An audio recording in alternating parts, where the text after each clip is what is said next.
Bismillahirrahmanirrahim. Assalamu alaikum. I am Muhammad Weskarni, IBA JESTHM and USE teacher alumni. So today the topic of our class is Mughal period, and we have to cover this whole empire into two parts. So first of all, we have started and learned how the Mughal period was started. In our previous lecture, we have learned about the Delhi Sultanate, and the Delhi Sultanate, the last density of the Delhi Sultanate was the Lodhi density.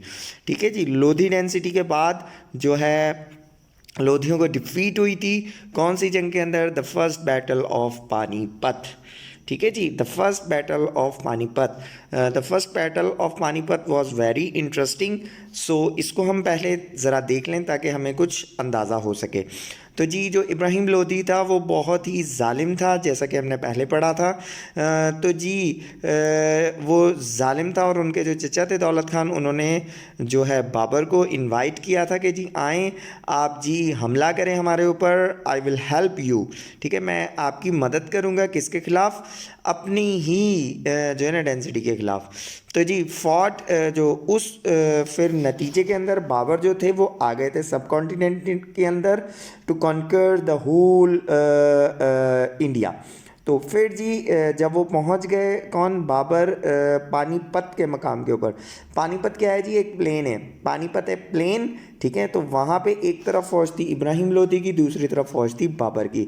Babar forces contain 13,000 soldiers and Ibrahim 1 lakh. ठीक है, जो बाबर के पास थे वो 13,000 थे और इब्राहिम के पास 1 लाख था. मगर ये जो 1 लाख था ना, ये किसी भी काम का नहीं था.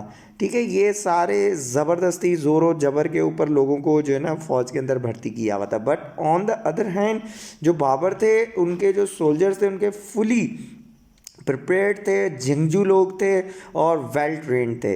तो जी the soldiers of Ibrahim Lodi were untrained in warfare, non experience, जैसा कि मैंने आपको बताया. और जी बाबर के जो थे वो वेल ट्रेंड थे.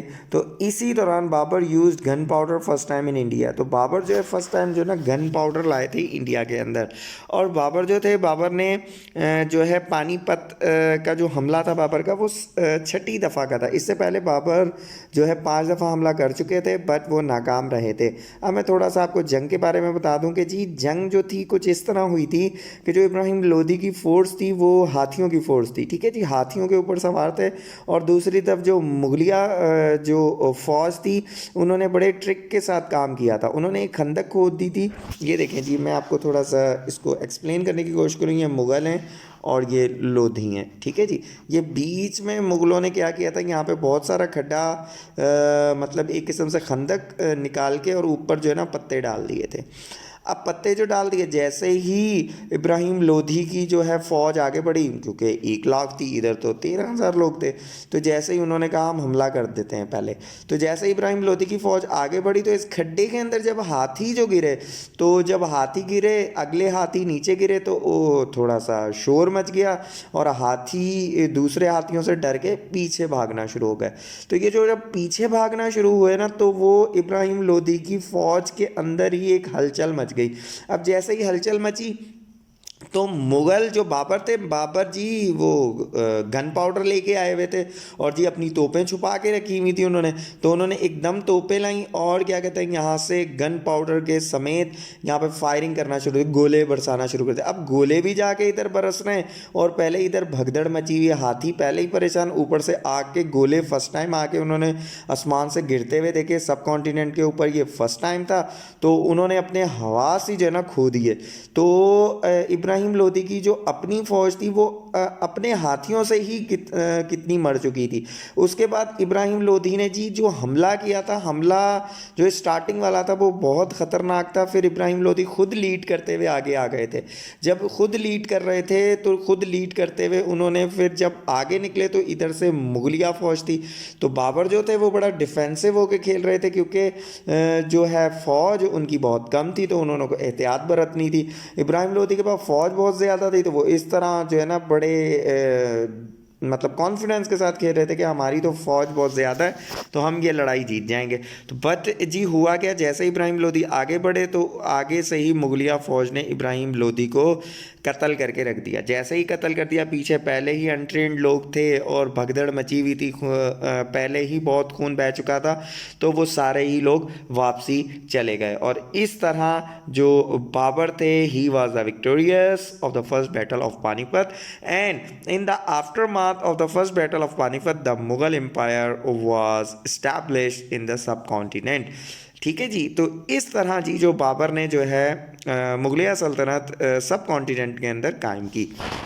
Babar was born in 1483 at Uzbekistan.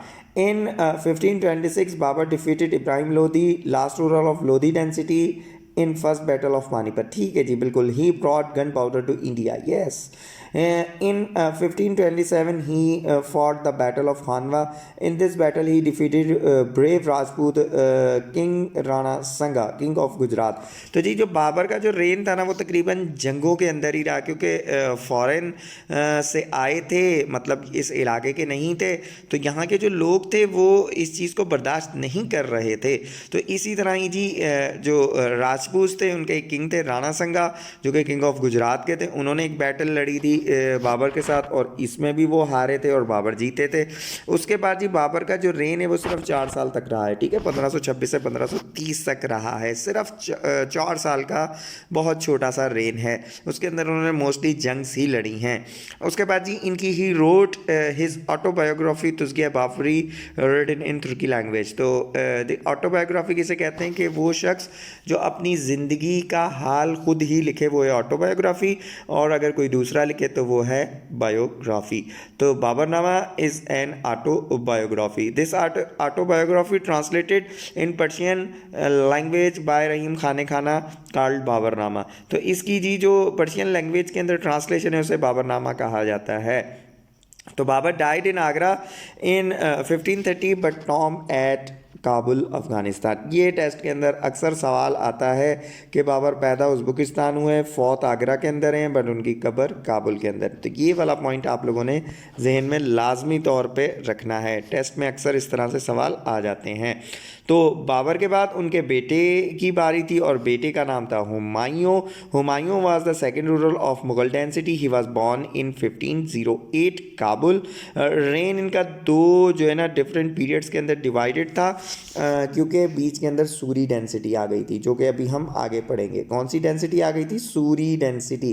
तो पहले मुगलिया सल्तनत दो हिस्सों में मतलब चाहिए। पहला रेन जो है मुगलिया सल्तनत का वो 1526 से 1540 तक है। ठीक है, उसके बाद फिर बीच के अंदर 15 साल का गैप था और सूरी डेंसिटी चली। ठीक है, सूरी डेंसिटी रही। उसके बाद फिर मुगलिया सल्तनत कायम हुई 1555 से लेके फिर ये 1857 तक रही है। ठीक है, तो ये बीच में 15 साल का गैप एक आता है। अक्सर स्टूडेंट्स इसमें कंफ्यूज हो जाते हैं, सूरी डेंसिटी को दिल्ली सल्तनत समझ बैठते हैं, बट ऐसा कुछ भी नहीं है। ठीक है, जो मुगलिया सल्तनत के बीच के अंदर 15 साल का एक टर्म आता है जो कि सूरी डेंसिटी है। ये पॉइंट ज़हन में रखना है कि Suri dynasty was not included in the Delhi Saltanat, but it was the breakup part of the Mughal dynasty. ठीक है, ब्रेकअप पार्ट था किसका? मुगल डेंसिटी का। तो हुमायूं जो सेकंड रूलर थे मुगलिया सल्तनत के, ये रेन मैंने आपको समझाया कि ये रेन का मकसद क्या है असल में। और जी हुमायूं ने ऑटोबायोग्राफी नहीं लिखी थी। His biography Humayun Nama written by his sister Gulbuddin Begum. इनकी जी सिस्टर ने लिखी थी इनकी biography. He fought 2 important battles, battle of Chausa in 1539। ये डेट्स लाजमी तौर पे याद रखनी है, टेस्टों के अंदर आती हैं कि बैटल ऑफ चौसा कौन सी डेट में कौन से सन में लड़ी गई थी। और इसी तरह ही बैटल ऑफ कनौज 1540 के अंदर लड़ी गई थी। ठीक है, battle of Chausa was fought on 26 June 1539 at Chausa. Chausa एक प्लेस है, वहाँ पे ये लड़ी गई थी। That's why we can call it the battle of Chausa. Humayun escaped from the battlefield to save his life. Humayun जो है उनको दिख गया था कि वो नहीं जीत सकते, तो उन्होंने जंग से भाग गए थे। और इनके मुकाबले में कौन थे जी? शेर शाह सूरी। शेर शाह सूरी असल में इनके ही जनरल थे, इनके पास ही काम करते थे, और वो इतने ताकतवर हो चुके थे कि उन्होंने अब कहा कि क्यों ना अपनी बगावत करके अपनी डेंसिटी कायम की जाए। तो उन्होंने फिर हुमायूं के साथ बैटल ऑफ चौसा लड़ी थी। तो उसके अंदर जी हुमायूं जो थे वो बिल्कुल जी, विक्टोरियस हुए थे और फिर उनको नाम दिया गया था फरीदुद्दीन शेर शाह। ठीक है। In the battle of Kannauj Mughal forces once again, पहले बैटल ऑफ चौसा हुआ जिसमें जो हुमायूं है वो स्कैप्ड हो गए, फिर तैयारी करके उन्होंने फिर शेर शाह सूरी से अगेन क्लैश किया कि we should get back our dynasty और our empire, but unfortunately Humayun was not successful and again the Sher Shah Suri was become the victorious. तो शेर शाह सूरी उसके बाद एक दफ़ा फिर वो हुमायूं को हरा देते हैं। Humayun left India and went into exile.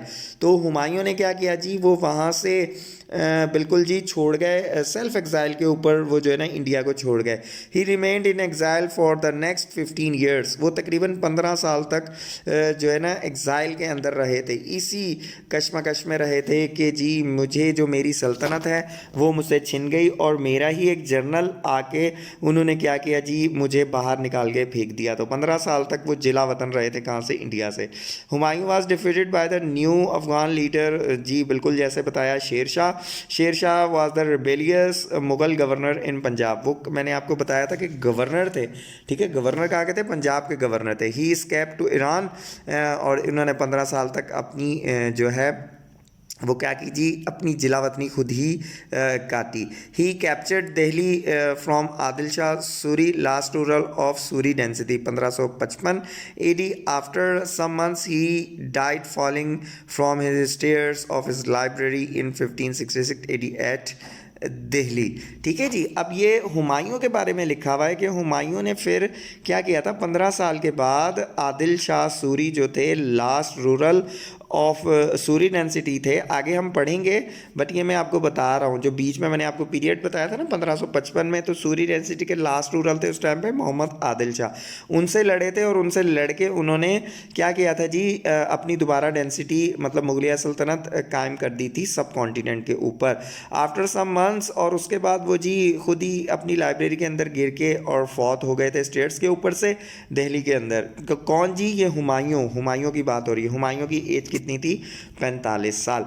तो ये थे जी हुमायूं। अब जो बात हो रही थी कि जी हुमायूं को जो बैटल ऑफ चौसा और बैटल ऑफ कनौज में जो बुरी तरह शिकस्त हुई थी, तो उसके बाद 15 साल के लिए सूरी डेंसिटी कायम हो गई थी।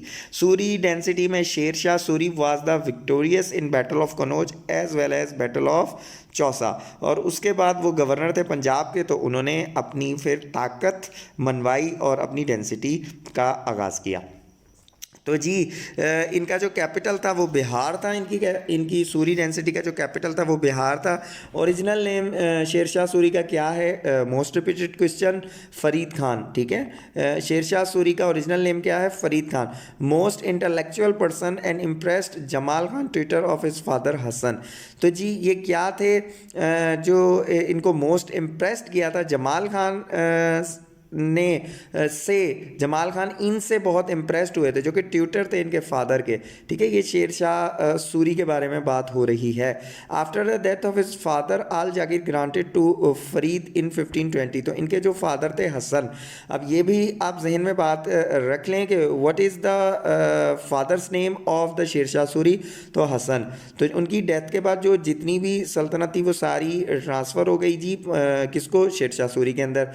और जी Farid killed a tiger single handed. अब ये सच है या झूठ, बहरहाल ये एक हिस्ट्री है, तो ये आपको पढ़ना ही पड़ेगा जी। फरीद किल्ड अ टाइगर, उन्होंने जी एक हाथ से शेर को मार दिया था और वहाँ से उसको नाम मिला था शेर खान। वैसे तो उनका नाम फरीद था, ठीक है, वैसे उनका नाम फरीद खान था, शेर को मारा, शेर खान बन गए। After the death of Bihar Khan Lohani, Sher Khan became the ruler of Bihar. तो जो है एक रूरल थे शेर खान लोहानी, उनका जब खान लोहानी, ठीक है, बिहार खान लोहानी, उनकी डेथ के बाद जो है जो शेरशाह थे, शेरशाह सूरी थे, वो क्या बन गए, बिहार के रूरल बन गए। ही defeated Humayun in the battle of Chausa in 1959 and earn the title of Sher Shah. तो ये दो चीज़ें हैं कि जी शेर खान कब टाइटल मिला, जब टाइगर को मारा, और बैटल ऑफ चौसा के बाद इनको टाइटल मिला शेर शाह का। तो ये दो जो है ना टाइटल्स लाजमी तौर पर याद कीजिएगा। He first served as the private before rising to become a commander in the Mughal army under Babur and then the governor of Bihar। ठीक है, मैंने आपको बताया था जैसे। And Humayun became homeless after the defeat of battle of Kannauj 1540। एक ये आपने जो है ना चीज़ जहन में रखनी है कि after which battle Humayun became the homeless. तो हुमायूं कौन सी बैटल के बाद होमलेस हुए थे? बैटल ऑफ कनौज के बाद, ठीक है। उनके पास रहने के लिए कोई जगह नहीं थी और पर्शिया की तरफ वो भाग चुके थे। And Sher Shah establish second Afghan empire. First Afghan empire कौन सा था? ठीक है, स्लेव डेंसिटी थी। कौन सी थी? Slave density. और ये जो है इसे सेकंड अफगान एम्पायर इस वजह से कहा जाता है क्योंकि ये भी अफगान थे। ही बिल्ड रोहतसगढ़ फोर्ट नियर जेहलम। ये अक्सर टेस्टों के अंदर सवाल आता है कि रोहतसगढ़ फोर्ट जो है वो कहाँ है? जेहलम में। इसको बनवाने वाला कौन है? तो शेरशाह सूरी। ये पॉइंट्स याद कीजिएगा। डाइट, और हाँ ये भी सवाल आता है कि शेरशाह सूरी की मौत किस तरह हुई थी? एक्सीडेंटल एक्सप्लोजन हो गया था, ठीक है जी। अपने ही जो एक एक्सप्लोजन की वजह से जो है शेरशाह सूरी की अनफॉर्चुनेटली डेथ हो गई थी। अब ये जी बरीड कहाँ है? तो शेरशाह सूरी की जो कब्र है वो ससाराम है। ये भी टेस्ट के अंदर मोस्ट जो है ना रिपीटेड क्वेश्चन है। उसके बाद जीटी रोड जो है ग्रैंड ट्रंक रोड, इसको बनाने वाले भी शेरशाह सूरी थे, ठीक है। उसके बाद जी इनकी डेथ के बाद इनके जो बेटे थे इस्लाम शाह, वो सक्सेसर बन गए और उनका नाम, हिज ओरिजिनल नेम क्या था जी? जलाल खान। शेरशाह, अब ये बस ये शेरशाह सूरी के बारे में बहुत सवाल पूछे जाते हैं और ये पूछा जाता है कि जी लास्ट किंग कौन था सूरी डेंसिटी का? तो ये वाले पॉइंट्स आपने याद करने हैं। उसके बाद इस्लाम शाह आए, ठीक है जी। 45 से 54 तक बहुत लंबा अरसा 9 साल गुजारे। फिर फिरोज शाह आए और उसके बाद फिर उनको मरवा दिया गया। मोहम्मद आदिल शाह आए, मोहम्मद आदिल शाह की जंग हुई हुमायूं के साथ और फिर क्या कहते हैं वो नाकाम हुए और उसके बाद फिर जो हमारी मुगलिया सल्तनत थी वो कायम हो गई। तो होपफुली जी आपको पहला पार्ट समझ आया होगा। इंशाल्लाह ताला जो अगला है वो हम अगला जो पार्ट रह गया है वो हम नेक्स्ट लेक्चर में पढ़ेंगे। तब तक के लिए खुदा हाफिज़।